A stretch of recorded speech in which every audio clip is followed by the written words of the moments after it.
What's going on there, folks? Good evening. It is the Earthmaster here in person. It is January 28th, 2023, about 6:20 p.m. here along the West Coast in the state of California. Now, the latest quake shows looks like a 1.6 over here around the Alaska region. The latest quake up here on the globe in the green flag.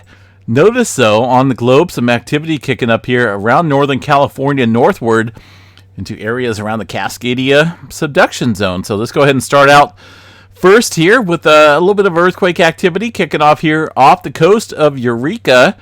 Earlier this evening, a 3.7 coming in, 24 kilometers deep. So what goes on here is pretty much always associated with the Cascadia subduction zone. We got a major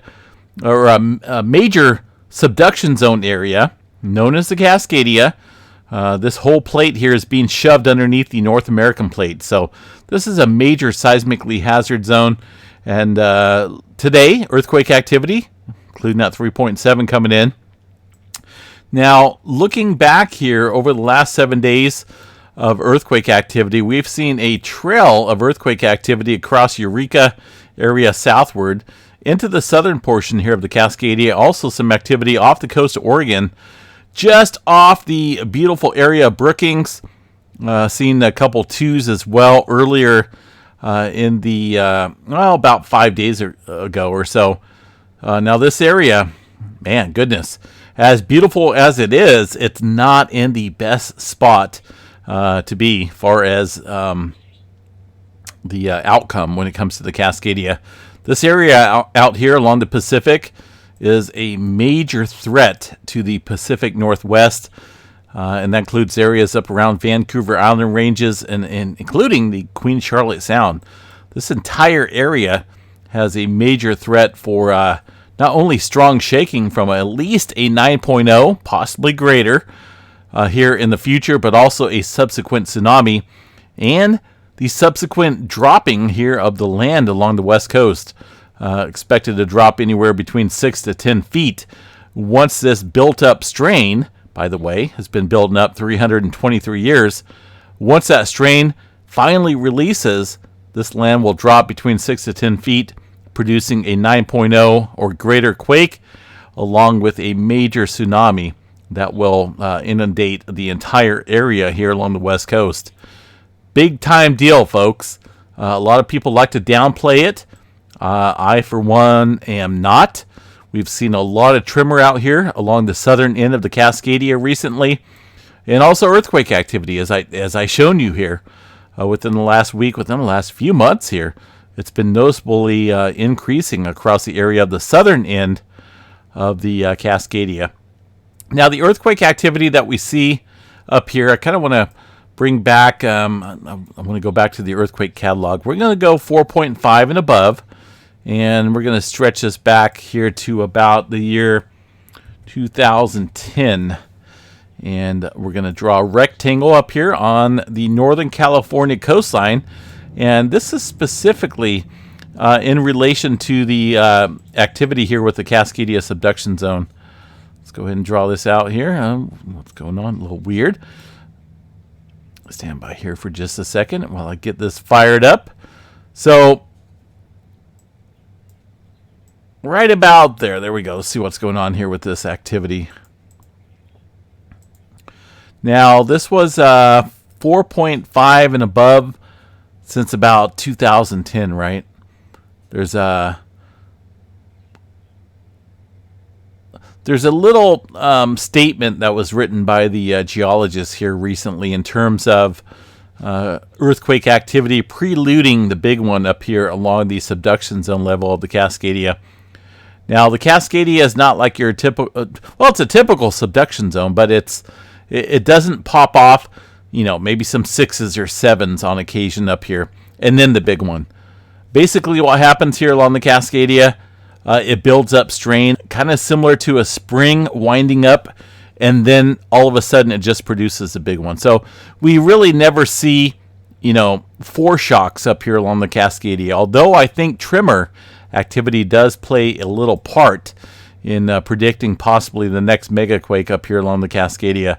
But we never ever see 5s, a bunch of 6s up here, or 7s, similar to what we've seen in Japan back in 2011. It doesn't happen that way. It just, the Cascadia pops off, the big one, and that's it. So looking at some of this activity here, the majority of it has been off of the Cascadia and down south. But you got to pay attention to what's going on downstream, down dip, because that kind of gives us an indication of what type of pressure is building up here along this area of the subduction zone. We see tremor activity occurring roughly about 45 kilometers into this area, down dip here of the Cascadia megaquake, or mega thrust area, which tends to start up here. You can see it listed up here on the map. And by the way, it does extend obviously all the way up here. Vancouver Island ranges, Seattle, Portland, all off the coast here. This is a major area for a damaging earthquake here for the States. Now, I pay attention to what's going on down dip, downstream, a lot. We've seen a couple smaller quakes here down into the area of the Cascadia over the past few years. But most of the activity has been confined here to the Mendocino Triple Point Junction. This is the area where the Pacific Plate, the North American Plate, and the Juan de Fuca Plate all meet. And that's kind of where we've seen some of California's most recent earthquake activity, including a couple 6s over the last couple years here. But the tremor activity, I think, is the key. Now, look at this activity out here across the Gorda Ridges. What do you think creates those ridges? Do you think it's just fish flown across the surface of the ocean? Is it maybe waves? No, this is strain. This is incredible stress here across the area, making those ridges across the Gorda Plate.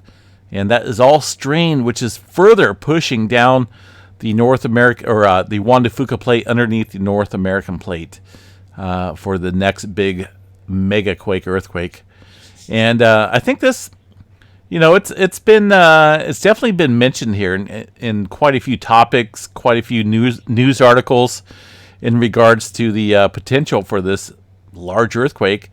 But a lot of folks up here, every time I visit this area, they tend to discredit the potential for a big size earthquake. They're like, I remember last time I stopped at a couple fancy motels there along the Oregon coastline. I asked them if they were aware of the tsunami potential out here, because motels are right on the beach at surface level, and those are going to be 80 feet underwater once this thing pops off. And the statement that they gave to me was a little bit on the concerning side. They said, well, we'll get an advance notice. We'll hear tsunami sirens, and at least we'll have a good couple hours to head to higher ground. But I think a lot of these folks are discrediting their information in regards to what takes place over here along the Western Pacific, right? Japan over here can create some major earthquakes. The 9-pointer back in 2011 sent a Pacific-wide tsunami. It did damage portions over here around California along the coastline, but nothing like what a 9-pointer would do along the Cascadia megathrust area. So a lot of these folks have it in their mind that the tsunami will come from afar, that it's not knocking right there on their door, but it is. And I'm a little concerned about it. They kind of played it off when I discussed this about their backyard. A lot of people tend to do that, just like Mount Shasta. We got people living up around the volcano up here around Weed, McLeod, Mount Shasta City. A lot of folks, that's human nature, right? Oh, if it happens, it happens. If it's not going to happen. The percentage is way low. 200 years from now, maybe, but I'll be long gone by then. A lot of folks tend to sweep this under the carpet, put it underneath the back burner, but it's not always going to be their word. One of these days, they're probably going to be surprised. I can't really say surprised because a lot of folks have warned them. But one of these days, the 9-pointer up here along the Cascadia will happen. It's just a matter of time. We've seen earthquake activity up here recently. We've seen a major increase in tremor. And looking back, this only goes to about 2010 or so since tremor activity was recorded. But, we got these regular intervals or so every 14 months. That's, oh, wow, it's normal. Yeah, normal. Here we go with the average. Yep, averages. Oh, what's going on? What happened to these averages? Why are they increasing? And if you go into the tremor research, we don't know what's going on. If you read their words, it's a little bit concerning because not even the geologists, the scientists, seismologists know what's going on specifically with the Cascadia. They can look at background activity and compare intervals of reoccurrence activity, but Mother Nature has a unique way of fooling mankind because mankind really doesn't really know what's going on, right? They think they know what's going on, but they don't. So the tremor activity, I would say, since about mid-2020, has been increasing in intervals compared to years past. Now that there could be an obvious sign here of possibly preluding a big megaquake here along the Cascadia. We don't know. I'm not predicting it. I don't have the crystal ball. No one really knows. But we can look at these little signals, so to speak. Tremor obviously adds further strain upstream. When we have the tremor activity, let's just go back to about 2020. Okay, and see what's going on here.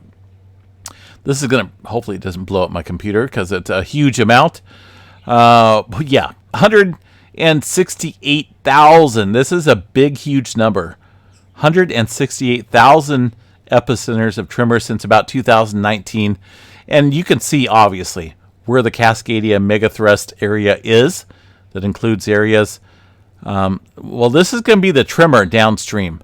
The subduction zone level itself sits offshore. That's where the big quake is going to happen, the 9-pointer, possibly greater. So this activity is occurring about 45 kilometers deep into the subduction zone levels underneath the North American plate. This is a very slow, tremor folks tend to call it a very slow earthquake. But and that's kind of true if you really think about it. We got the Juan de Fuca plate here as a whole, over here to the west, being shoved underneath this landmass. And that tremor activity is being picked up by very sensitive equipment. But this activity is not occurring as a sudden jolt. It's occurring as a very slow vibrational frequency. Say, for example, if you rub your hands together in a very slow fashion, that's a tremor activity being picked up. Not a sudden jolt or release of activity, but tremor. And what this tremor does is build up strain for the next big earthquake. That's how we build up this zone. You can't have a big earthquake up here along the subduction zone without tremor. Tremor is a for sure sign of impending stress, and obviously the winding up, if you will, of the spring of the Cascadia megathrust area. So, we don't know when it's going to happen, obviously. All I know is I like to look at regional activity as a whole. We put that into perspective. What's going on down below into the tremor areas. And, just kind of document this activity.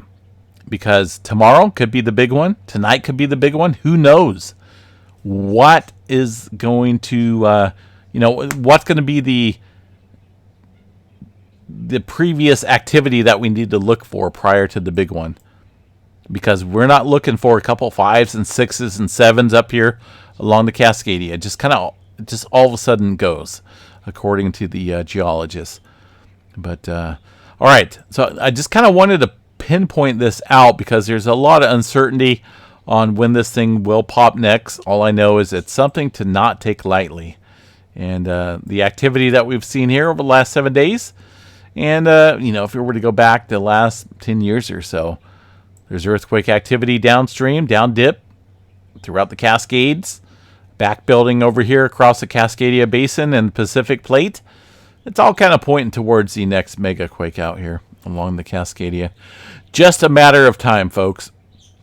All right, moving on here, a little earthquake activity off the coast of Canada, just shy of the Cascadia megathrust zone here, into the the middle of the it's about the Explorer Plate and the Juan de Fuca Plate. But as a whole, remember, this is the entire Juan de Fuca Plate. A lot of folks, geologists, call this entire area here in the red the Juan de Fuca Plate. But technically, there's 3 separate microplates. The Juan de Fuca Plate as a whole here, middle, or at least as the major plate. And up here northward is the Explorer Plate. Down here, cut off zone right here, south, is the Gorda Plate. So these 3 little plates are, their time has come. They're being subducted underneath the North American Plate, of course, and being melted. And of course, we got the volcanoes across the Cascade. And that's the other thing. With all this tremor activity, you would think that we would be seeing an uptick in volcanic activity across the volcanic range here.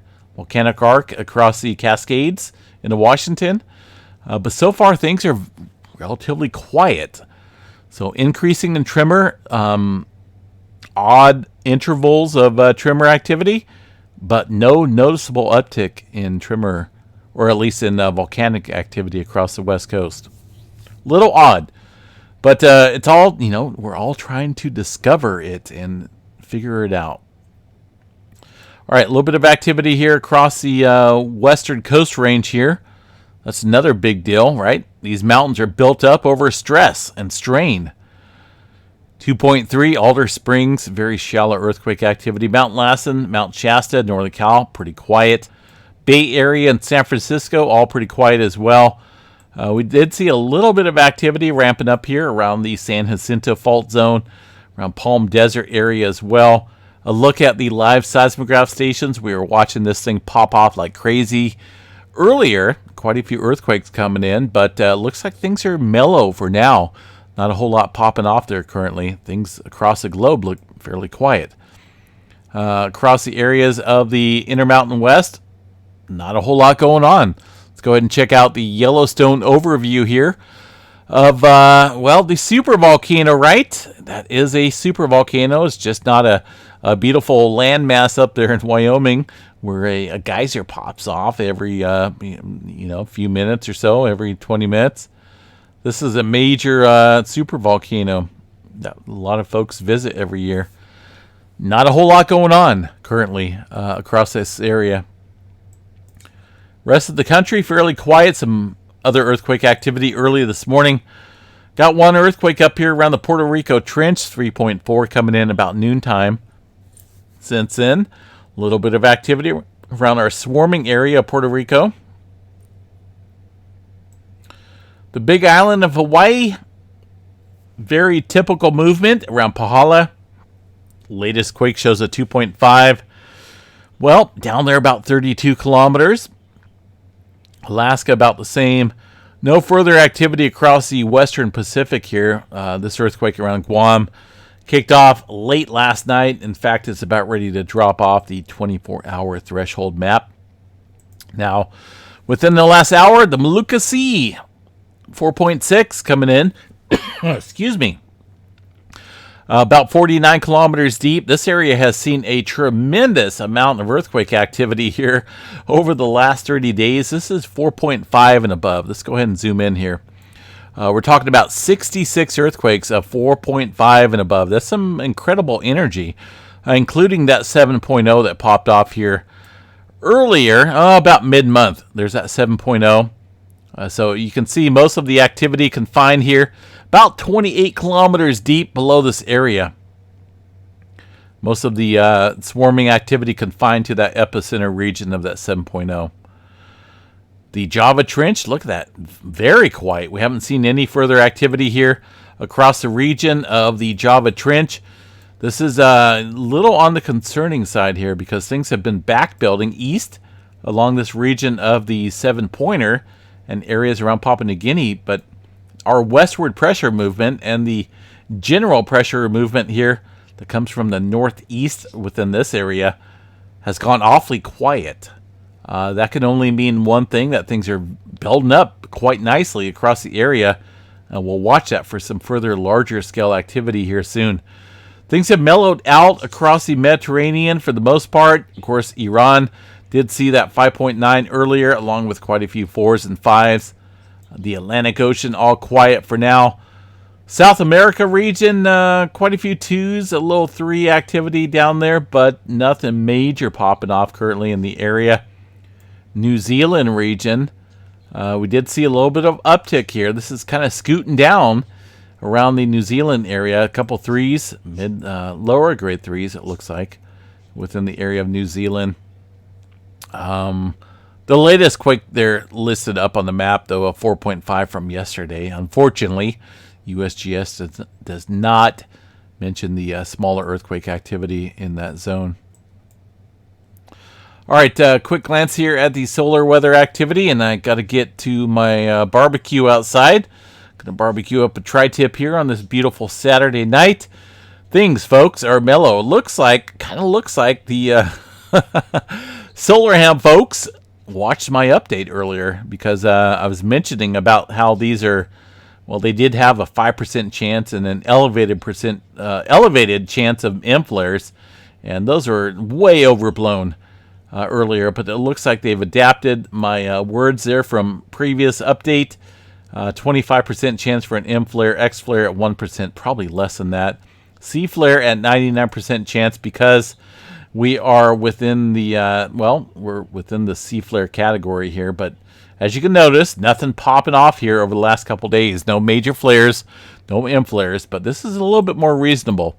25% chance for an M flare. I still think that's a little bit elevated. Looking at this magnetic structure here, I don't see anything that would pose even a 25% chance of an M flare. These are all very degraded sunspots. They're numerous, but if you look at the visible disk here, they're almost non-existent. Things are very mellow across the disk of the sun currently. No major 3-day forecasts, unfortunately. For the folks that want to see some auroras, you're going to have to wait. Hopefully we'll get a period of extreme activity here as we head towards the solar maximum in 2025. But for now, best to stay inside. Maybe watch some auroras on YouTube from years past. Right now, it's not going to happen. All right, guys. I am going to, I think I'm going to call it for an update. Again, the Cascadia, right? What do we know?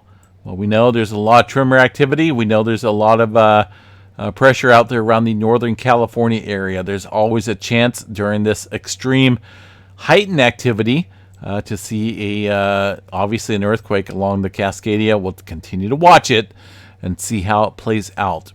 For now, have a good night. Stay safe out there, and always make sure you have an earthquake plan. We'll catch you guys back here tomorrow sometime. Have a good night.